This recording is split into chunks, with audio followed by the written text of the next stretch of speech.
સર્વસ્વામીએ મંત્ર શતાબ્દીની વાત કરી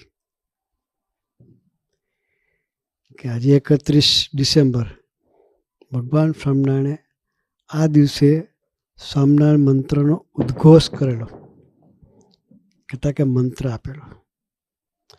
એ મંત્રનો મહિમા બહુ અદ્ભુત છે. સ્વામીજી કહેતા કે સર્વે રોગની એક દવા. શું કહેતા? સર્વે રોગની એક દવા, ભજન.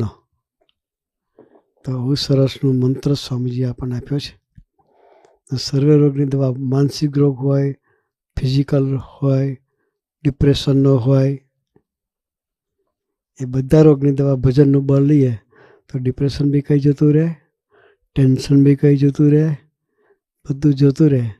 તો સ્વામીજીએ આપણને આવો મંત્રનો મહિમા સમજાવ્યો છે.